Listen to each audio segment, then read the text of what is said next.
Hé, qu'est-ce que tu fais par ici? Attends, c'est à toi qu'il parle? Non, il a dû me confondre avec quelqu'un d'autre, c'est Oui, rien. c'est vrai que je te confonds souvent Mais avec... ça va pas? Vous n'avez pas honte? Comment osez-vous le toucher? Mon amour, il est dégueulasse, regarde-le. Il sent mauvais, tu vas rien dire? Non, c'est rien, viens, on y va. Oui, mais regarde ta veste, il l'a peut-être salie avec sa main. Non, non, elle est pas sale. Allez, viens. Oui. Je crois que t'as besoin d'une douche.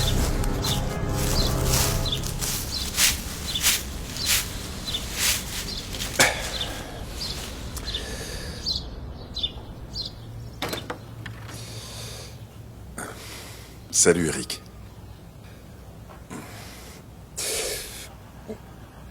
J'ai le dos en vrac. Tu peux pas imaginer le nombre de déchets que j'ai dû ramasser par terre. Je me pose une question. Qu'est-ce que ça peut bien coûter aux gens de prendre leurs saletés et de les jeter dans les poubelles? Tu peux me le dire? Mais peut-être que si elle n'était pas toujours pleine, il les jetterait sûrement dedans. Mais c'est pas une raison. Si tu vois que la poubelle est pleine, tu peux marcher quelques mètres et trouver une autre poubelle. Je vais te dire quel est le problème. C'est que les gens n'arrivent pas à intégrer le fait qu'il y a toujours des personnes qui travaillent pour les services mis à leur disposition. Et plus ils jugent ce métier précaire, plus ils prennent ce service pour acquis. C'est pas croyable. Enfin bref, qu'est-ce que tu veux manger ce soir? Tu sais que ta mère travaille de nuit aujourd'hui. Je vais m'en charger.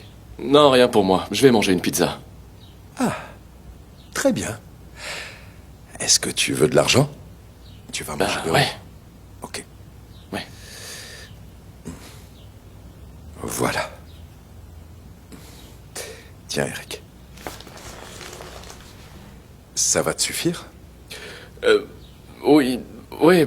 Bah, en fait, avec Anna, on voulait tester un nouveau restaurant dans le centre et... C'est bon, t'inquiète pas, je ferai avec. Tiens, 50 € pour une pizza. Écoute, je suppose que c'est la fille avec qui tu étais aujourd'hui que tu sors. Tu sais, j'espère sincèrement pour toi que cette personne en vaut la peine, Eric. Papa, par rapport à aujourd'hui, je voulais te dire Sois que... tranquille, pas la peine d'en dire plus. Je peux comprendre. Tu étais avec une fille très jolie et aussi assez sophistiquée. Et ça ne doit pas être évident de présenter son père alors qu'il est sale et qu'il sent mauvais. Alors, tu l'as pas mal pris? Ah si, ton attitude m'a fait de la peine. Beaucoup d'ailleurs. Mais tu sais, Eric, quand tu deviendras père à ton tour, tu comprendras que la peine que j'ai eue aujourd'hui, ce n'est pas tellement parce que j'ai senti que tu avais honte de moi. Mais ça vient plutôt du fait qu'en tant que père, je n'ai pas réussi à te transmettre les valeurs qui t'auraient permis de ne pas avoir honte de moi. Tu dois savoir qu'un agent de propreté, ou alors un serveur ou autre, ne sont rien inférieur à un notaire, à un avocat, ou même à un médecin. Ouais, mais... Est-ce que tu préfères me voir devenir un grand avocat? Ou faire un travail mal payé que personne veut Mais faire? bien sûr, c'est évident, j'espère que tu deviendras le meilleur avocat du monde. Mais tu sais pourquoi? C'est qu'un jour, moi, je ne serai plus sur cette terre. Et je voudrais que tu sois hors d'atteinte de la méchanceté et des préjugés des gens.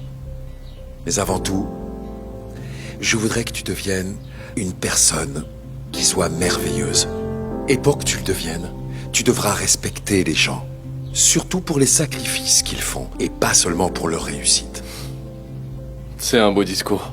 Mais tu le dis toi, tu veux que je continue mes études parce que tu sais mieux que personne que les gens te respectent seulement pour le métier que tu fais. Eric, tu es mon fils. Et je t'aimerai toujours, peu importe ce qu'il arrive.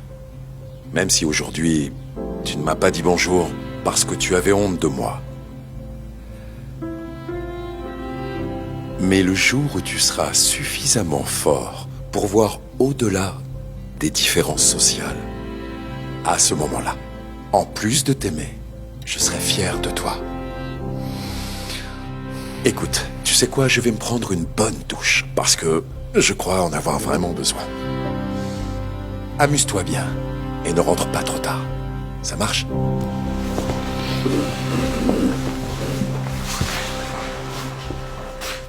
Ce restaurant est horrible. Franchement, est-ce que tu peux me dire ce qu'on vient faire ici?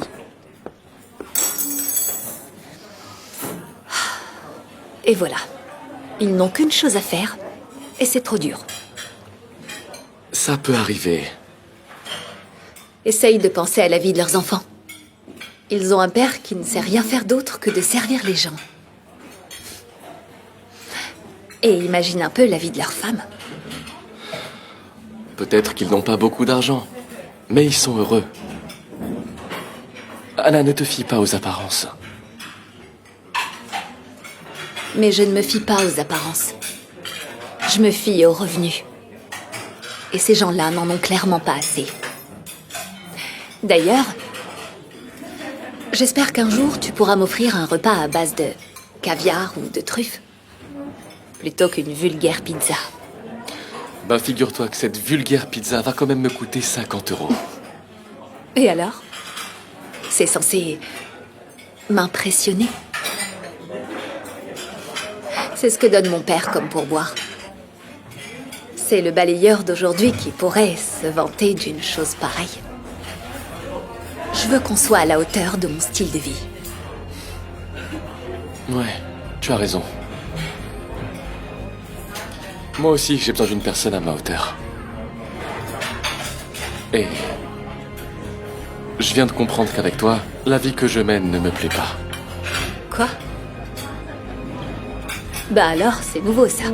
Je viens de réaliser que j'ai envie d'être à la hauteur de mon père. C'était le balayeur que t'as vu aujourd'hui. Quoi? Ton père est balayeur, j'ai bien entendu. Non, je suis le fils d'un homme extraordinaire qui est balayeur. C'est un homme qui vient juste de m'apprendre à ne pas juger les autres en fonction de leurs réussites ou leurs échecs. Anna, tu devrais apprendre à respecter les gens pour les sacrifices qu'ils font, et pas seulement pour leur réussite. Tu parles comme eux, tu sais. Je t'en prie, dis-moi que tu vas me quitter. Non, c'est déjà fait ça. Ah, et tu n'as qu'à trouver quelqu'un d'autre qui soit à ta hauteur pour t'offrir de bons plats au caviar, parce que les pizzas, je les prends avec moi.